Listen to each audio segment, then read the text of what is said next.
Welcome everyone to another episode of Investors Gallery. My name is Pressley. I am half of Dimensional Partners here in Houston. The other half is Melvin Farabee, who is also our securities attorney.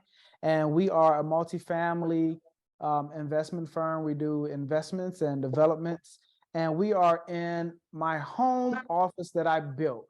And the reason why I call it Investors Gallery is because on the other side of the wall, I also built the art gallery in my home. And I promise one day we will actually shoot on that side, but it's not finished. So I wanted to provide a vehicle and an opportunity for people to meet high-level investors, hedge fund managers, wholesalers, experts of all types of fields where the normal person normally would not have access to meet them. So today I have an amazing gentleman. This is actually our first time meeting, I guess, face-to-face or over the camera. I actually I just met you, Chris, on the phone a couple of hours ago.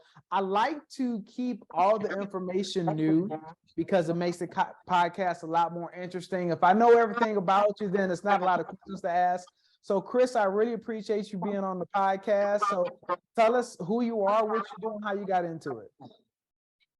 Yeah, thank you, Pressley, for the invitation, and thank you for inviting me on your podcast. I don't do this too often, and I apologize in advance. I'm a little bit under the weather, so I'm gonna do my best. Just I take some medication and whatnot, but I got two daughters, and they both were sick last week, so I think I probably kind of got a little bit of bug with that. Yeah. However, though, so I'm based here in Minnesota. This is where I grew up in the Twin Cities, Minneapolis. I went to Richfield High School, went to college here. And then in 2003, I ventured off to the West Coast to chase my real estate dream. And in 2003, I started in Vegas. I bought a townhome there as an investment property, and I started doing fix and flipping there in 2003, 2004, 2005, and I just kept going, just kind of learned things on my own. And then I did a little bit in Orange County, California. It was very tough, but I really just, I'm kind of a go-getter. So things started going, things were going well. I did a lot of fix and flipping, wholesaling, and then when 08 came, it knocked me off my socks like a lot of other people. I had a mentor back then too, who was also my Sunday school teacher, and his business that he had as a general contracting company. He went belly up, a $75 million company. So that was a very, very humbling experience in 2008, 2009, 2010. So what happened is, which everybody knows, from that recession, that's when the single family REITs were born. So in 2011, 2012, I went to Tampa, Florida, and worked for the very first institutional SFR REIT called the American Home Partnership. The CEO, his name was Aaron Edelheit. He was a Harvard grad. He started this, and I went to Tampa, and I just worked, 14 hours a day, 6 days a week for 18 months, and I learned a lot. I closed around 400 transactions, and it was that model of just buying them, fixing them up, and then renting them out. And then 2015, he sold his portfolio to Silver Bay Realty for about $265 million. And Silver Bay, and ironically, Silver Bay Realty was a fund that was based out of Plymouth, Minnesota.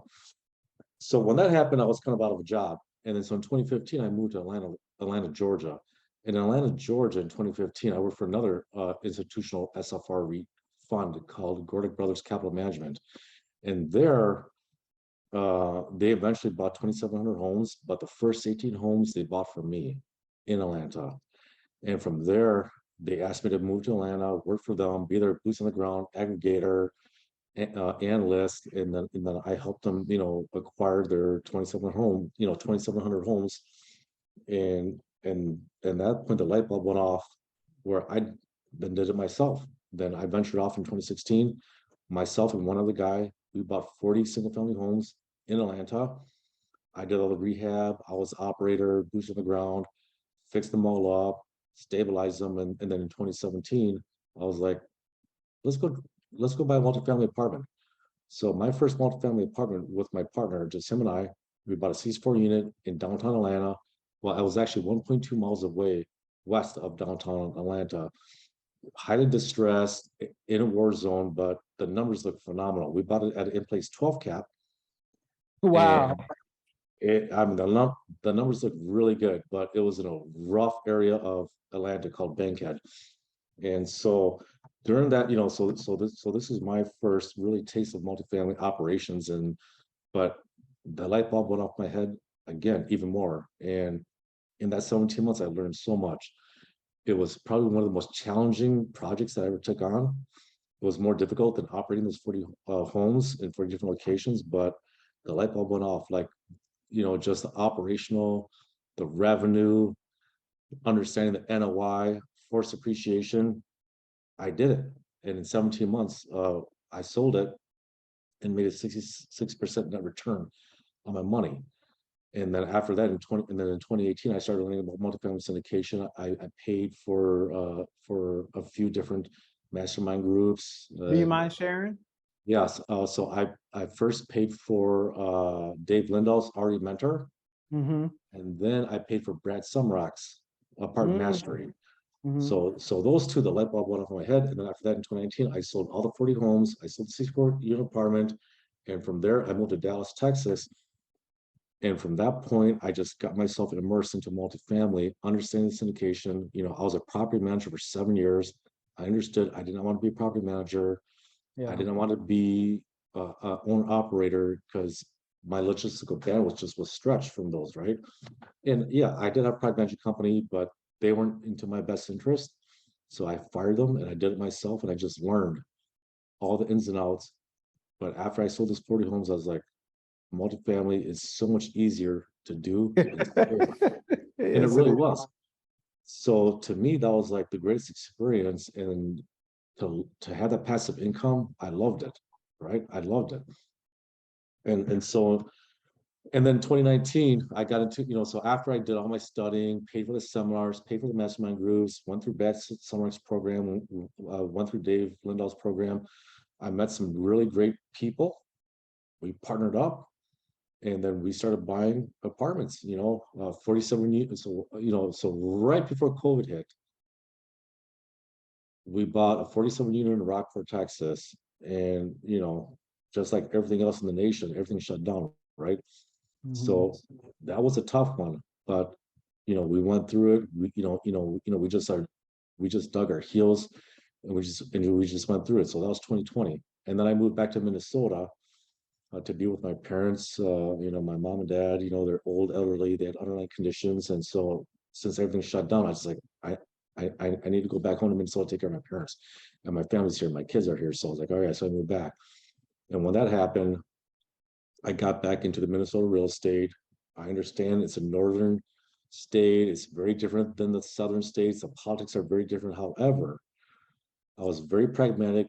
I just researched the market. I got my license. So, so I've been an investor for probably, over 12 years before I was a broker. And so I have a very investor mindset. So I pay my dues, study here very hard. And I started understanding the market here, and like every market, I understand. If you understand the markets, you understand the products, you can make money anywhere.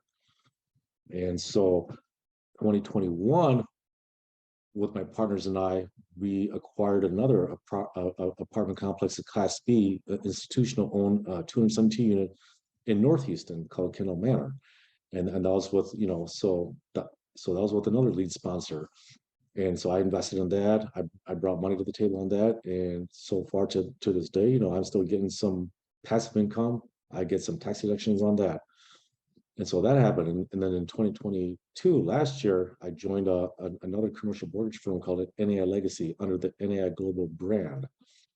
Now, NAI Legacy, we are an investment firm. We own $250 million of real estate. So we're a private investment firm. We're not a hedge fund. We're not an institutional company, but we are a private investment firm. But what sets us apart from anyone else, what sets us apart from any other commercial mortgage firm in the country, is that we are a DST syndicated sponsor. One of the only ones. There's only about 50 DST sponsors in America. We are in the top half. We have done about 16 DST transactions. We own 37 commercial properties in 8 different states. And what we do is we acquire these properties through a DST, a syndication structure, and we bring in passive investors. We sell fractional shares, similar to a traditional multifamily syndication, which I've been involved in, but it just adds another layer of protection for investors. We get a lot of owner operators that have owned properties for the last 20 to 30 years that they just want to be done. They want to retire. So what they'll do is they'll sell their properties and then move their money or their investments into one of our DST structured entities. And we'll partner with them, we'll invest with them into different various type of asset classes. We are also developers. We built the very first opportunity zone Class A property here in the suburb of the Twin Cities called the Bertone Flats, 152 unit Class A apartment in an opportunity zone. And we developed it under a DST structure, and then we sold it in 2020 of December after it was built, for a nice return. So this is something that I've been a part of. It's something that I learned here in Minnesota. I did not know about it until I came to Minnesota and joined NAI Legacy. And it's just another avenue and another way for investors to invest passively. We get a lot of 1031 exchange money where they can park their money. You're not quite as locked in per se as a traditional syndication, as a traditional multifamily syndication per se, where you're locked in for, like, let's say 5 to 7 years, you can't get out. But this is just another way, another option. Like, if you can't find a property that you love, you can park your money, defer your capital gain tax, get a rate of return, monthly distribution, appreciation, and just be passive. So something that I've learned here in Minnesota, and it's been great. We've raised approximately $200 million in the last 4 years. 2020 was a little bit of a downturn for us, just like many other companies. We still managed to close 3 deals. We are developing a 500,000 square foot logistics center here outside of the Twin Cities. We raised $16 million on that. We also acquired 2 other properties here.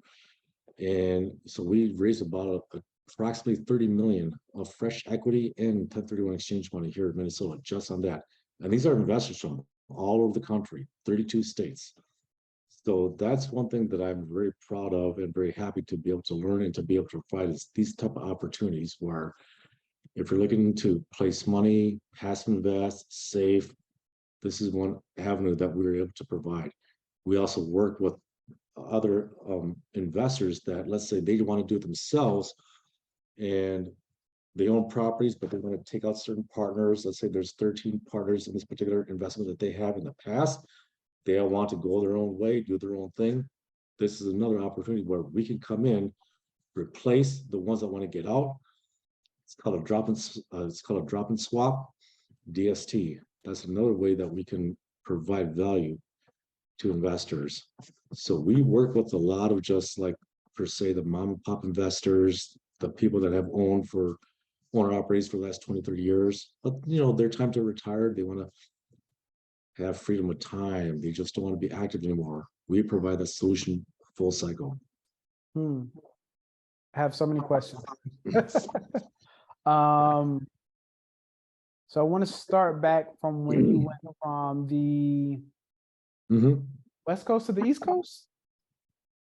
So I first started in Las Vegas, did fix and flip, townhomes, condos, in Orange County, California in 2006. Did the same thing.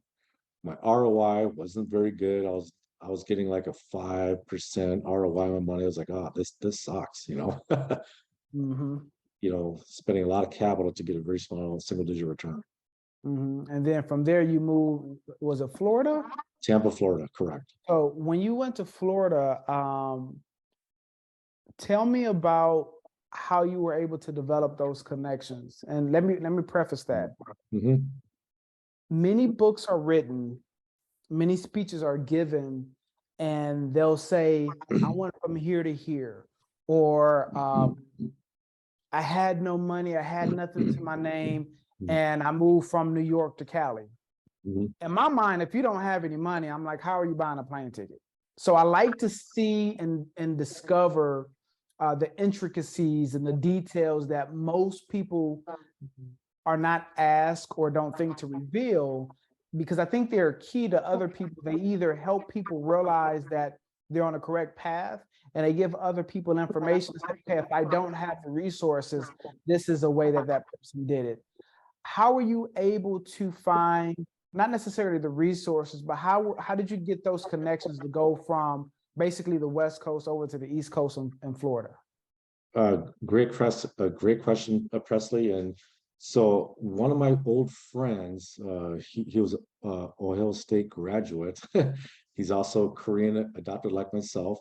He was living in Tampa, Florida, and he had his own real estate company. So him and I, we would just, always had maintained a connection, just, mutual friends. He saw what I was doing on the West Coast, and I saw what he's doing out in Tampa, Florida. So he just, so through communication, he just reached out and said, "Hey, Chris, you want to come and work for me? You want to learn how to, be an aggregator? Do you want to learn how to underwrite and analyze properties for a hedge fund, Wall Street backed?" Wow. And at that point, I was like, "What do I have to lose?" Yeah, okay. Because I've never had that opportunity to work under that type of umbrella of, Structure. structure. Yeah, yeah, absolutely. Like, that's Wall Street money. They came in with $50 million to buy properties in Tampa, Florida, and this was right after. So this was basically right after the crash. So if you look up the American Home Partnership LLC, they started. Aaron Edelheit, a Harvard grad CEO, he took his $50 million that he got from Wall Street through a PPM and started buying all these homes in Tampa, Florida. We Mm. were the boots on the ground in Tampa, Florida. So we had the entire operation, the contractors, the agents, the analysts, which that's where I started as an analyst. Mhm. The formulas, everything that that was given to us that would fit their criteria, their buy box. Mm. And so it was just through my network, through the relationships that I was given this opportunity. If I did not know these guys in Tampa, Florida, that were my friends prior, then Right. no, I would have never been given this opportunity. I didn't go to college, I didn't go to business school, I don't have MBA in real estate, but it was through the relationships that they gave me a chance because I work hard. I was working 14-hour days for 6 days a week. Just Wow. understanding this. I mean, I underwrote probably, I don't know, 10,000 homes under an algorithm that the hedge fund gave us, institutional fund gave us. And if it fit this, buy box, then we would make offers. I mean, we would Mm. make, 20 offers a day to get 2 or 3 accepted. Right. So that 18-month, it was a voracious amount of work to buy these properties on their behalf. We Right. would buy it on their behalf and they would give it to them. So it was just kind of like that system that they had. And yeah, it was just really about networking and the relationships, the partnerships that gave me that opportunity. And because of that work that I did, and after they sold it, one of the managing members of that company, after they sold it, they went to go work for another company called Gorlick Brothers Capital Management, and they're based out of Charlotte, North Carolina at that time. So he was like, "Hey, Chris, you want to try this thing again in Atlanta, Georgia? We have a bigger fund, much bigger. Mm. You want to do it again?" And I was like, "Sure. This is this is my passion. This is my dream, is to Mhm. understand and be a real estate investor." And for me, the best way to learn is like, if you're not going to pay college to learn it, why not Yep. go work for the man? And Yep. once you learn it, that light bulb went off in my head. The way that they underwrote things to a macroeconomic scale was amazing. Mm. Just the operational logistics, to me, that knowledge is priceless. Mhm. So, being a project manager, doing scopes of work, underwriting these budgets, analyzing everything, understanding what their implied equity was, the cap rates and everything. going in, going out the whole time. To me, that was priceless to learn. And to pay my dues for that, I was able to go do it myself because I had the knowledge. And I did. So being that you have now went full circle, because Mhm. now you've done syndications and you've basically done wholesaling flips all the way to multifamily. Correct. What is different about the buy box for a hedge fund or for a REIT that you experience versus what a normal syndicator or even like David or Brad, David Lindahl and Brad Sumrock, how they would teach the underwrite? Is it a big difference, or what have you experienced with that? Yeah, so I think it is a big difference because I was underwriting single family homes. I mean, in high volume, massive. Every single property was always dictated by the neighborhood and the neighborhood comps. Mhm. Unlike multifamily, you're not quite restricted to comps of Right. those neighborhoods. You're strictly, like when you're underwriting multifamily properties via syndication, you're also underwriting and adding in certain fees, but you understand that you can force appreciation in some of those properties, regardless of the neighborhood, class A, B, or C. You have to understand how to add the value of multifamily, which I liked a lot more than the single family world. We were Mhm. only limited to those neighborhood comps, no matter what we put into those Yeah. properties. So that was a big difference to me, and the desire of seeing the difference is what attracted me to the multifamily world, and to know that I didn't I didn't have to assume all the risk to get all the reward. Right.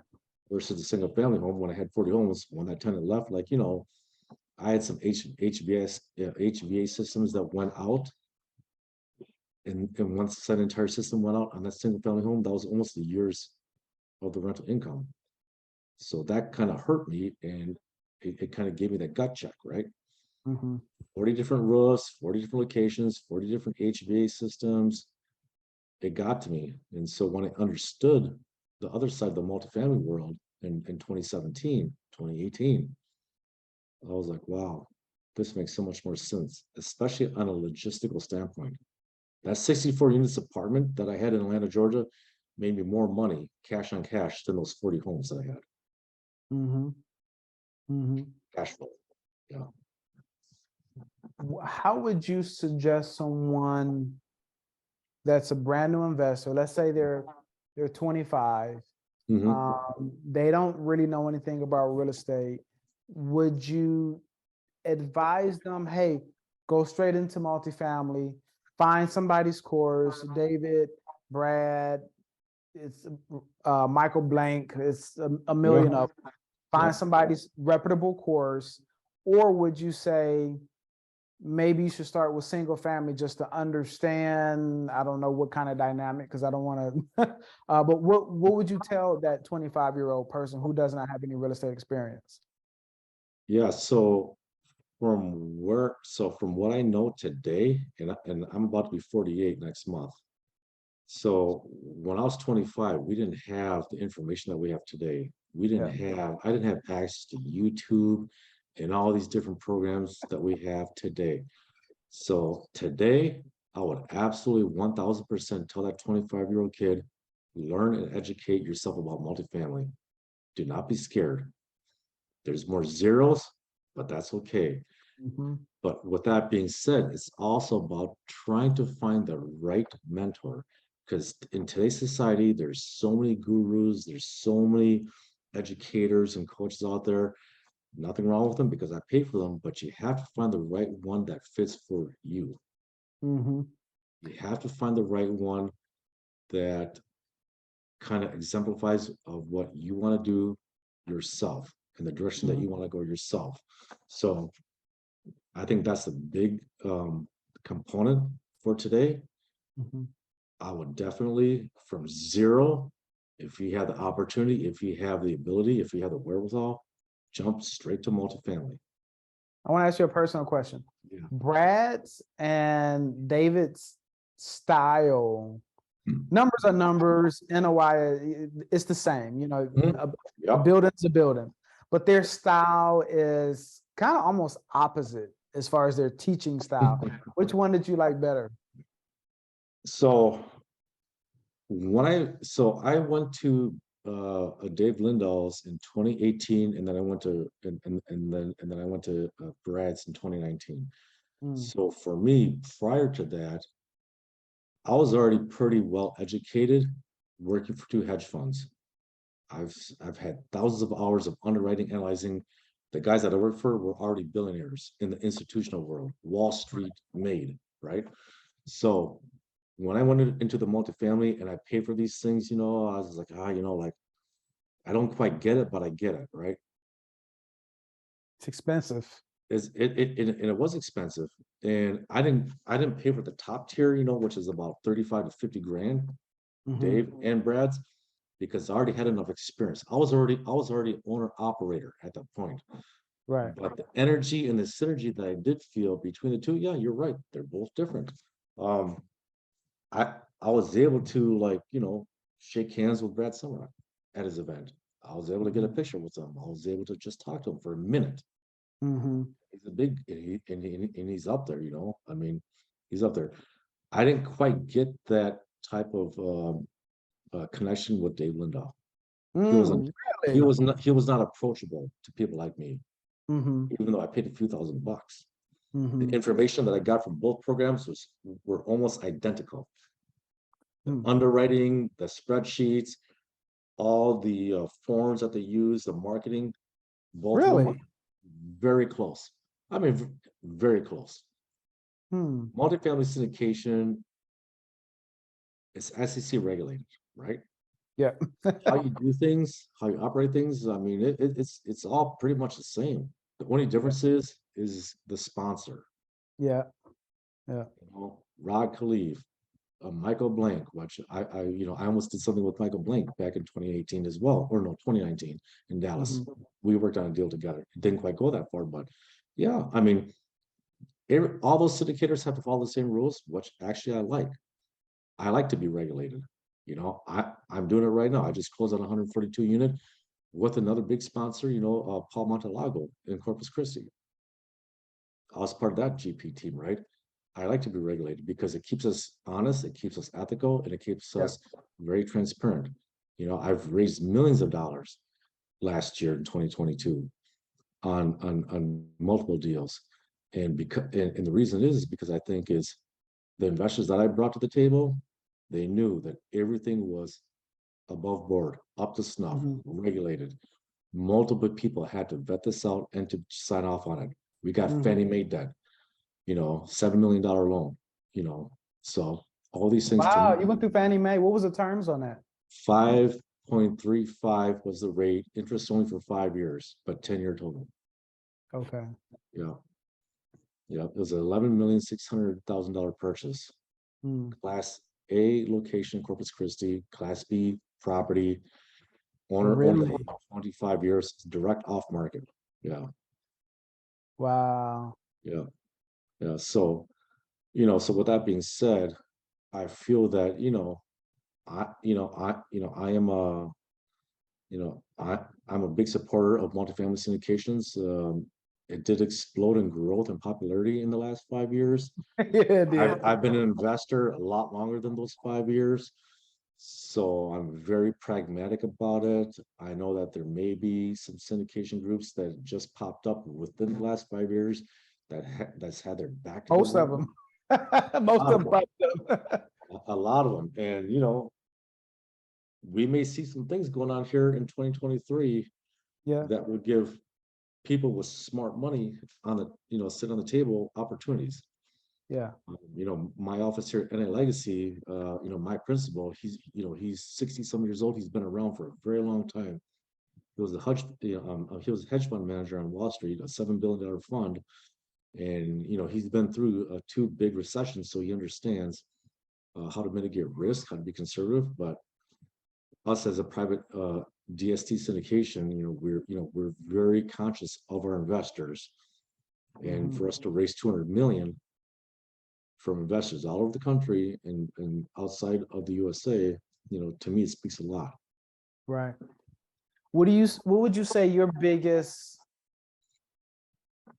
draw is to allow investors to feel comfortable to put into your deals? Is it your experience? Is it your experience, or could it be the type of industry that you worked in? Because there are many people who have 10, 15, 20 years of experience, but not a lot of them have worked under hedge funds or under REITs.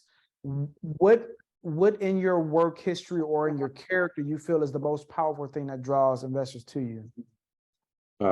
That's a great question. I think it really starts with just the sponsors, us, our experience, our background.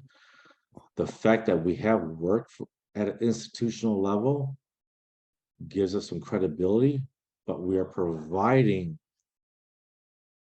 private investments, but at an institutional grade quality and workmanship, accounting, tax, CPA, all that we can provide, but at a private client level. We are a private investment firm, but our experience and background is from the institutional world, which makes us a little bit more, I think, less emotional, but more, more just data driven. And we just follow the numbers and we follow the metrics. So we do not get emotional on any deal. In 2022, we backed out of about a half a dozen very good looking deals on paper. But we backed out of, like, under contract. We backed out of them because when the debt market changed and the rates started to spike, our metrics and numbers did not pencil in. And knowing the fact that that could compromise or change the expectation of our investors, we decided to back out of them instead of just take their money. So that was something that we did because we followed our numbers, we followed the basis, we followed metrics, and everything that we do is, is very analytical. I think that's something that we provide along with our track record history and the fact that we also have skin in the game. We put at least 5% of our own money into every single deal. On top of it, we are the guarantors. We are the ones that are signing on the debt as well. So that also helps the investors that we're bringing to the table feel comfortable. What's your target return when you underwrite? So there's two of them for me. For NAI Legacy, we acquire and develop a lot of industrial triple net type of properties. For example, the brand Restoration Hardware, Yeah. RH, we own that building in Minnesota, the only one. And so for that particular deal, it's a 5% cash on cash with about 1.5 equity multiply on that one. It's not as sexy as a multifamily property, but it's extremely safe because you're only dealing with one tenant, Restoration Hardware, which is a $6.2 billion company per se. They're in Wall Street. So for people that are looking for a very safe investment, that's what we target. Now, in the multifamily side, which I'm more focused in, I'm usually looking for things in targeting an 8% of preferred return. I'm looking for 8% cash in cash. I'm looking for at least a 17% IRR, at least a 25% annualized return, at least a 2x equity multiplier. Those are the numbers that I'm working for to pencil in and go after. And if I can get that and achieve that, then that's what I'm going after, investing in and sharing with my investors, which the last one that we did in Corpus Christi, the 142 unit, it did hit those numbers as far as projection goes. Since you guys have such a, I want to say more of a, not professional level, what is the word that I'm thinking of? More institutionalized almost as a firm. How do you treat your acquisition fees? Do you just put it back in a deal? Do you not charge it? Or how do you guys look at it? That would be deal by deal scenario. Okay. So we, so like every other syndication group, there, we do have an acquisition fee. We try to look at the disposition fee and try to kind of shy away from that. We have asset management fee, so our fees are pretty much, similar to all the other Okay, syndication groups, but we try to make it very fair. And we do pencil in those fees where we make sure that the passive investors look at those returns, everything transparent, that they're still hitting an 8% cash and right. cash return, at least a 17% IRR, at least a 25% annualized return. So if we hit those numbers, then our fees are justified. Okay. Yeah. What's the term or time frame that you guys use for your IRR? So for NA legacy, so we always use a 5 to 10 year waterfall, but we are looking to get in and out of these deals in 2 to 3 years. So a Right. lot shorter, and we give everyone that expectation. Like Restoration Hardware, we're going in. So 2023 will be our 3rd year of ownership. Mhm. We'll probably start looking at and entertaining some offers for that because it's already hitting our target projected returns. Mm, For the multifamily Class C properties, we do definitely project a 5 to 7 year hold. mm. And So, all those right now that I'm part of are in Texas. So I'm my going to playground. 3 or Come 4. visit me. Absolutely. I think I will. I mean, I love Houston. It's a place that I have a lot of friends there. I'm looking at deals in Houston as we speak right now. It's a place that, I love it. I love Houston. Mm-hmm. Yeah. It is a great Houston, So, Houston, yeah. Dallas. Yep. So I think it really comes down to, for myself and my partners, we have to get the property at the right price. If we can get those multifamily properties and acquire them at the right price, at a very good discount to the market, that's when all the numbers start to pencil in and Yep. follow. It's all about getting it at the right price, way below the market, way below the replacement cost, looking for that value add significant. If we can get that, that's how we can justify our fees, but also make sure that the investors get the rate of return. Because I think these days, 8% cash and cash return is realistic. I think getting at least a 2x equity multiplier, in years 3, 4, or 5 is possible, but it has to start with acquiring it and buying it right. Yeah. And I think it's very attainable in down south in Texas, Georgia, Florida, and those are markets I'm aggressively looking at right now as well. Again, Yeah. Yeah. I've been finding so we've been focusing a lot on development. Everything we pencil or everything we underwrite is grossly overpriced. In the Texas market anyway. Mhm. So yeah, that's what made us really steer toward. We're still underwriting stabilized projects, but yeah, we did we just took a 84 unit pitch deck or offer memorandum or whatever, and the owner was over by $1.5 million easy. And the bad part is it'll probably sell $1 million over what it's supposed to sell for. So yeah, it's having those relationships to not only bring you into new opportunities, but having a relationship with brokers who understand, hey, this is what's realistic for the seller, but even better, having a relationship with the owner before I can get to the broker. 1000%. I So you agree can with you. I prices, agree yeah. with you there 1000%, Presley. I think it really starts with us as being owner operators, and to be able to grow and expand our portfolio and opportunities is that, we have to be, just not afraid to pick up the phone and start calling owners directly and just introduce ourselves on who we are. That's exactly how we got this 142 unit in Corpus Christi. Call the owner direct, no brokers involved. Even though I'm a broker, I didn't have to play that card. Right. Part of it's just the access of the knowledge and resources. That's what I had before. 12 years as an investor before I got my license. To me, just added to my bucket of abilities and resources that I'm able to provide. Yeah. And that's really it. But I'm an investor first. My mindset is investor, and I do help other landlords. I have other agents, other brokers kind of look at the picture in 2 different ways. I'm not sales driven. I don't do a lot of transactions, but what I do my close ratio is very high.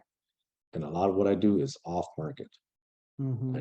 I do sales transactions off market that nobody knows about.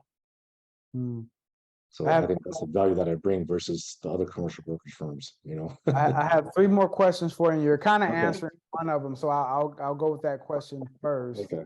But I do want to let the listeners know and the people that are on the Zoom. If you're on Yep. Facebook, I can't see you, so you need to register so I can so I can see you and bring you into the conversation if you want to be.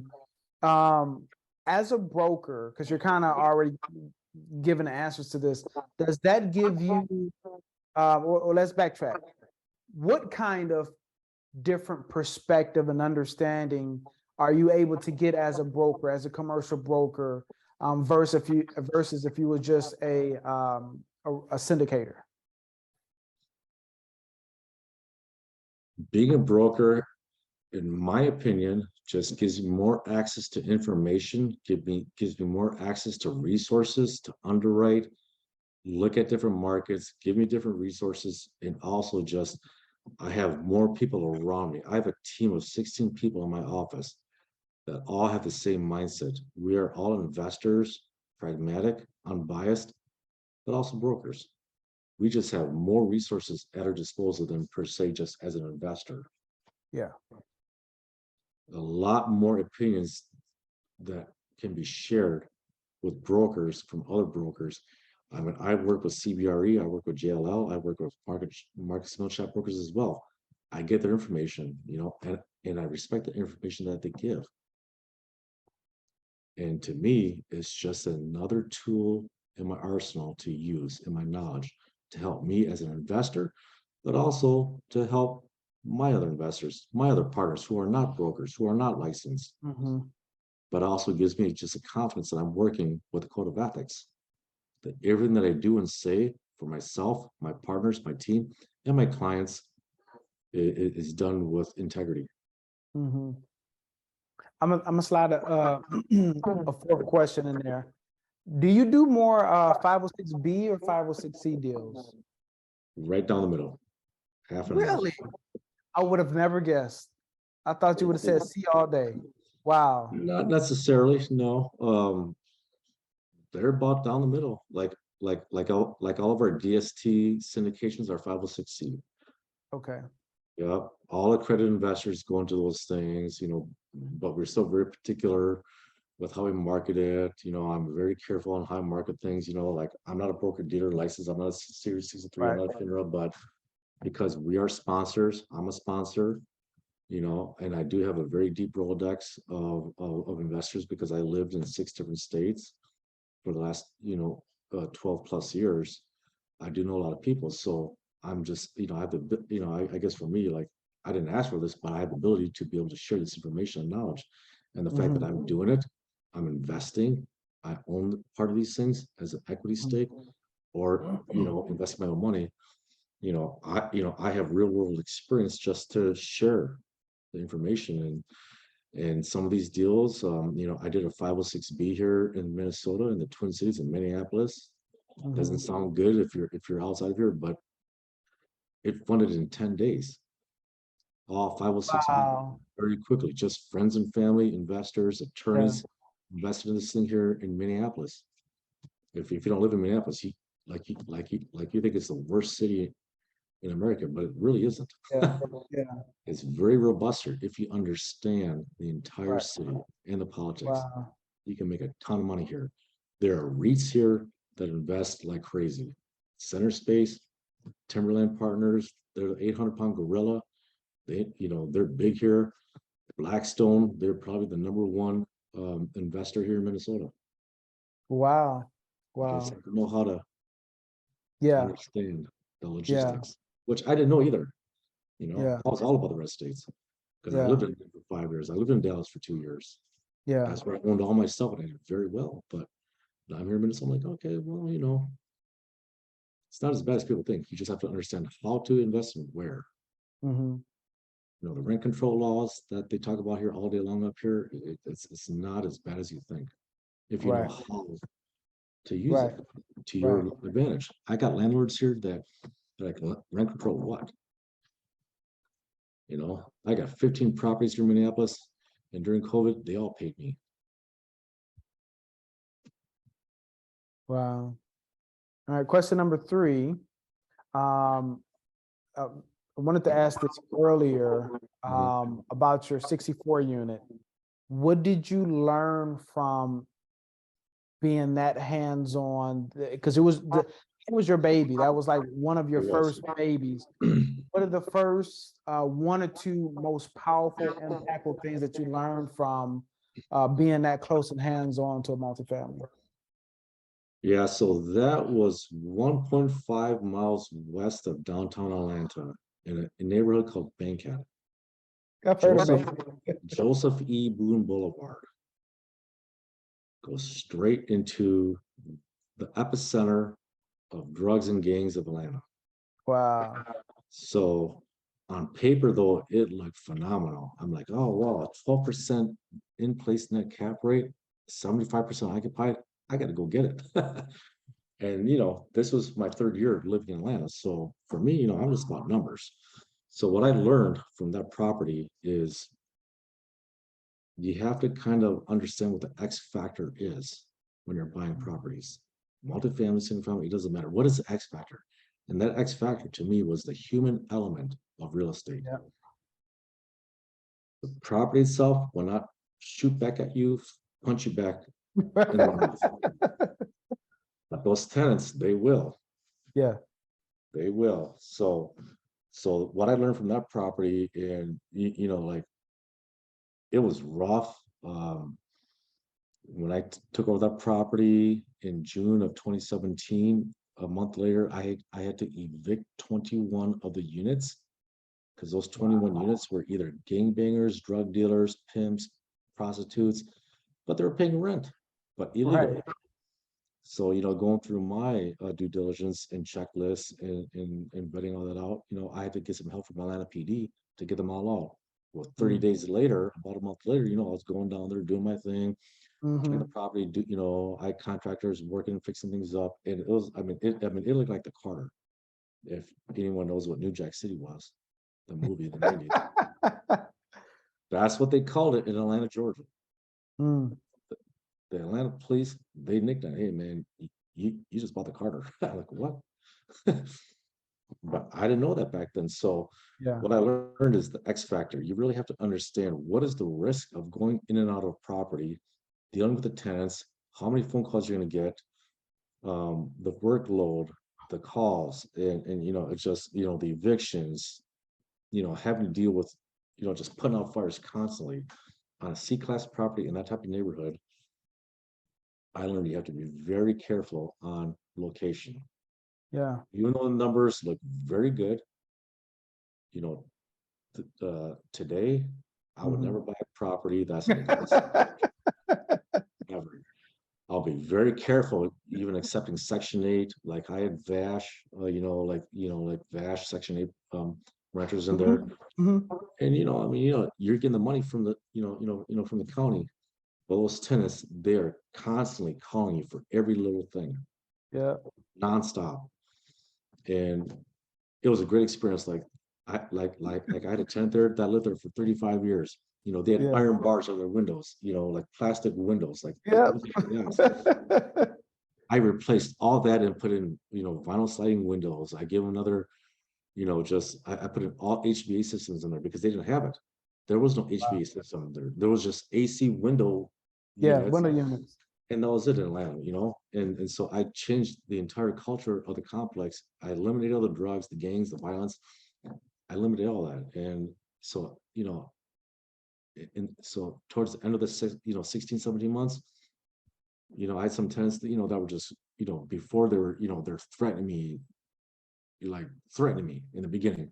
Yeah. But those same tenants, you know, a year later, they're like, Chris, what can I do? How can I help? Did you Yeah. see that? I helped you with that. I took out this, took out that. So Yeah. to me, I felt good about changing the culture, you know, and I come from low income. I didn't, Yeah. I was not born with a silver spoon. Yeah.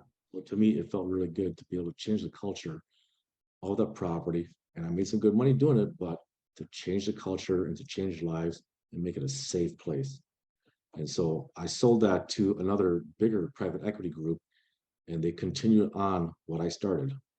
And it's good. And that whole Wow. area, Joseph E. Boone Boulevard, going Mhm. west, that whole area now is being revitalized. And Wow. it's a good feeling, that I was there kind of in the beginning of that Yeah, you started it. place. I laugh a little too hard because that whole story was my entire childhood. So Yeah, yeah. my grandparent, people who watch the podcast know I said almost every other podcast. Hmm. My grandparents owned two multifamilies when I was born. Mm, So I grew up in managing apartments and doing the make readies. And I started working when I was 6. So by the time I was 7, I was putting up drywall, laying down tile, laying down carpet, doing all that stuff.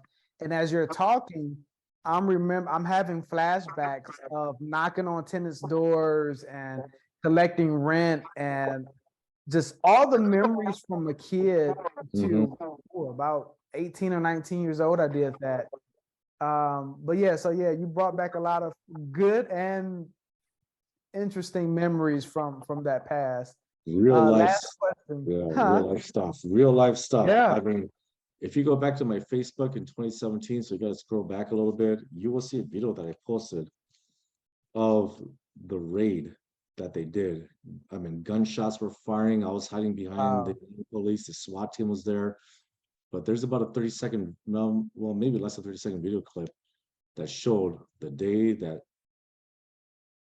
they went in and eradicated all the bad people of the apartment complex that I bought. Wow. And that was like, to me, that was like, I did not, that was not part of my underwriting and due diligence.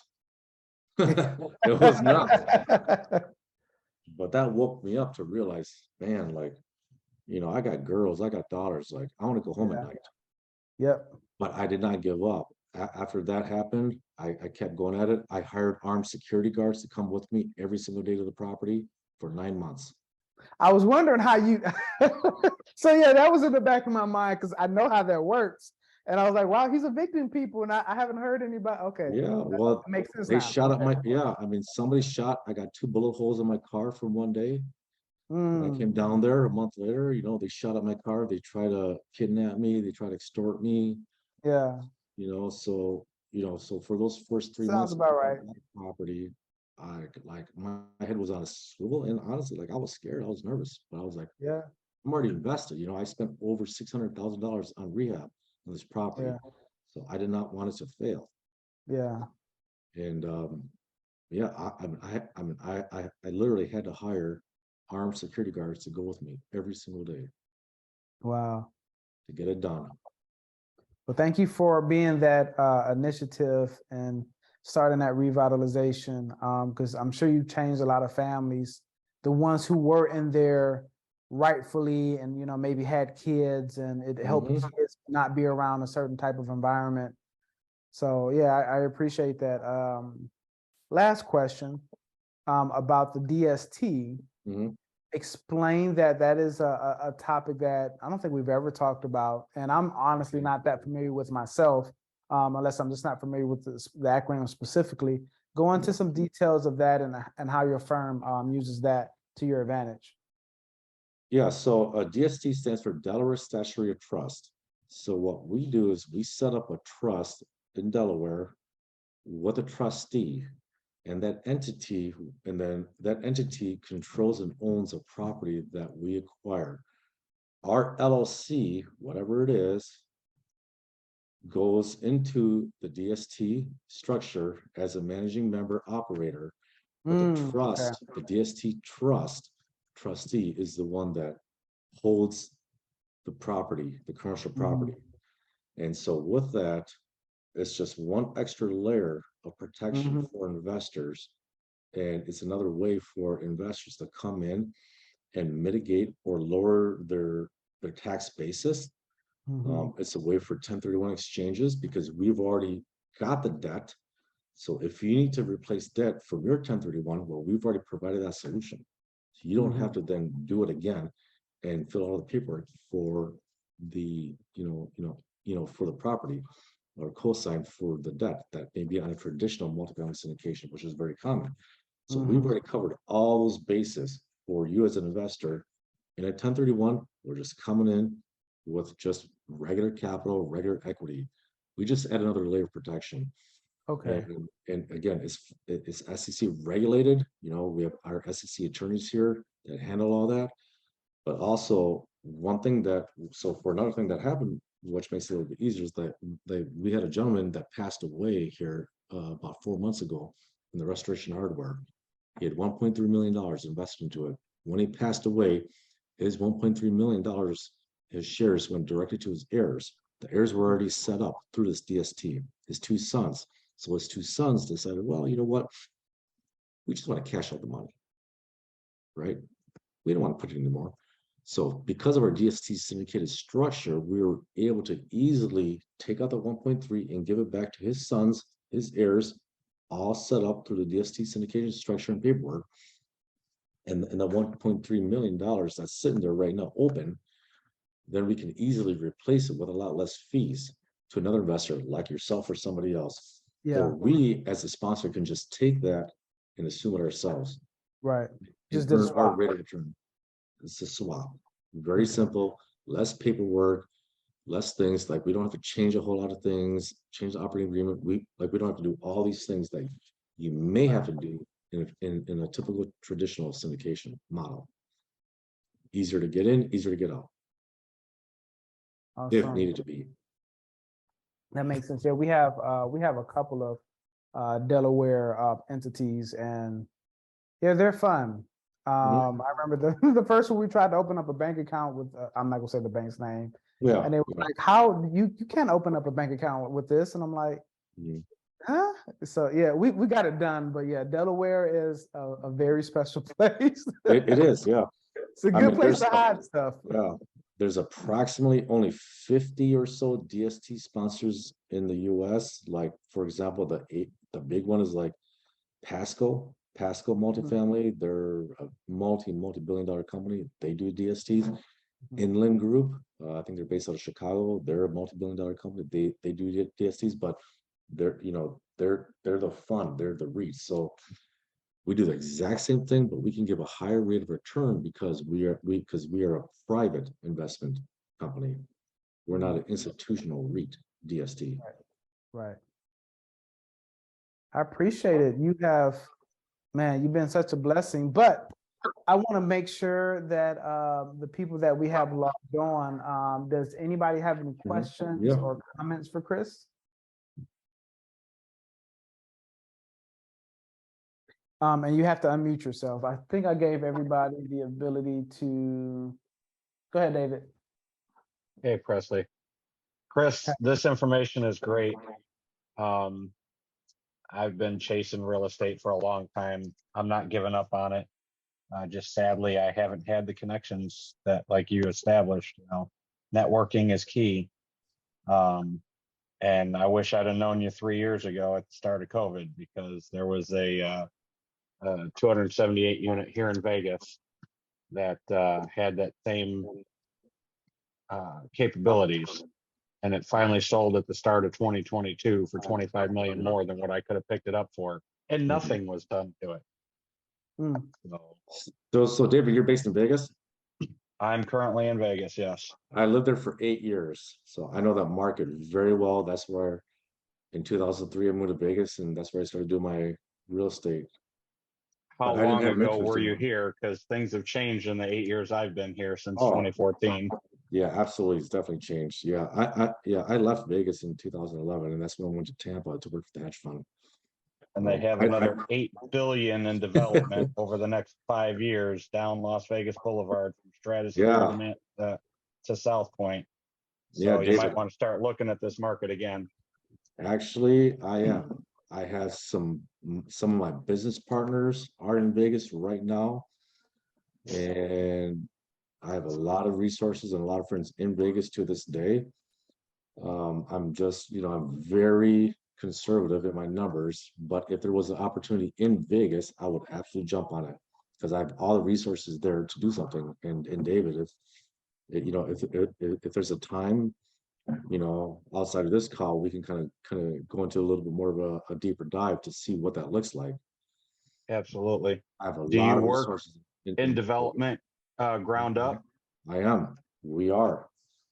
Okay. I, I've got a vacant land parcel that's on my table right now that's already entitled for 222 single family attached townhouse style property. And I'm trying to find the partnership to put that together. So, well, let's take a look at it. That's something I'll be very interested in. all right. Presley, is there a way to put my number in the chat or something? Or? Yeah, you should be able to, does it give you the option for chat at the bottom? It says chat's disabled. Let's see. Chris, is there a way that you would like him to contact you if I can't get the chat? Well, David, if you just want to take my phone number and then we can just have a call tomorrow. Chris, before you give the number out, this will be on a lot of platforms. Okay. So if you want him to contact you on Instagram or Facebook or something first, or maybe an email while I work on the put chat. it in the Q&A. Okay. Email is fine too. We do a chat there here.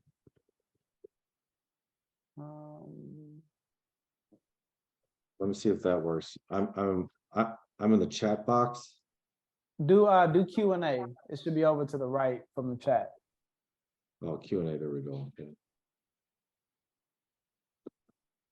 Thank you, Angel. Angel's my angel. Thank you. You're very, very welcome. Now, do you guys look at stuff? I've got 2 opportunities in Illinois. I know it's not a landlord-friendly state, but one's a 144 unit, the other one's 99 units. The 144 unit, I definitely feel would be worth it. The 99 unit is definitely Class C and definitely value add. So we have an office in Chicago. We have 4 offices. And Chicago is a place we would look at. The numbers just have to simply pencil in. So well, I wrote your numbers down: 8% cash on cash, 17% IRR, 25% annualized, and 2 times multiplier in years 2 and 3 or 3 and 4.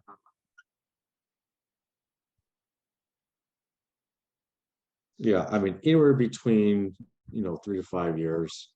We always have to be conservative. We underwrite for 5 to 7 years, but if we can, but if we have an event where the numbers exceed our projections in years, 3 and 4, we will entertain a sale. That's kind of what we're doing with Restoration Harbor right now. We're going into year 3, and the numbers that we projected, 2 years ago, like we've already exceeded those numbers. And we are developers. We are developing a 500,000 square foot logistics center here in Minnesota, across from the new Amazon distribution center. And again, that one, the numbers, even right off the bat, we're hitting them. Excellent. We're also looking in Florida to develop a very large senior living facility in Fort Myers, a Class A senior living. We're also looking at developing a Class A storage facility in Whitefish, Montana. So developing, we have a very good appetite for that, and we can do it pretty much anywhere in the country, as long as the demographic makes sense and the numbers make sense. In Vegas, that's another market that we're looking at. Arizona, Scottsdale is another market we're looking at. Houston, DFW, Austin, we're looking at right now. So we have the capability and we have the resources to be able to do it. It's just about finding the right partners, because we do like to partner with those people in those markets, and we'll bring our resources. Awesome. So I'm just writing down your DPRE. Okay, thank you. Thanks, David. I appreciate you chiming in. Thank you, Presley. And I'd like your information too, so take mine down and let's get in touch. Okay, I'll send you an email after I get I'm not sure if you guys get it, but I know once the webinar is over, I get all the chat and questions and stuff from the webinar. Does anybody else have questions or comments for Chris before we let him get some rest?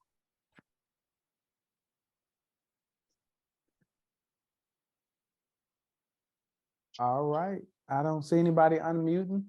So Chris, man, you've been a wealth of knowledge and inspiration, and I personally really appreciate you, and I know everyone who is watching and listening. This will be also on most podcast platforms as well as Instagram and TikTok and Facebook and LinkedIn and YouTube. So that's why I say you got to be careful what you give on here, because this information will be disseminated everywhere. But I really appreciate you coming on, especially being that you're sick. I've had people tell me that they couldn't come on because 8 o'clock was too late for them, which I get and I understand, because I'm going to bed right after this. So yeah, I hold no grudges. But I yeah, appreciate I it, can't wait for Pressley. you to come down, and yeah, please let me know when you're down, and we'll probably have a conversation before. And yeah, man, you're doing amazing work, and I hope to partner with you someday. Likewise, I'm looking forward to it. You know, like I said, I'm looking at some things in Houston right now, and once I get through a little bit more of the vetting process, I'll probably reach out to you. Yeah, I'm glad to be boots on the ground. Thank you. I appreciate the opportunity to be on here. All right, well, and everybody else, thank you for watching and listening and laughing at Investors Gallery. I see you all next Tuesday, 8 p.m. Central. All right, see you guys later. Thank you. All right, bye, Chris.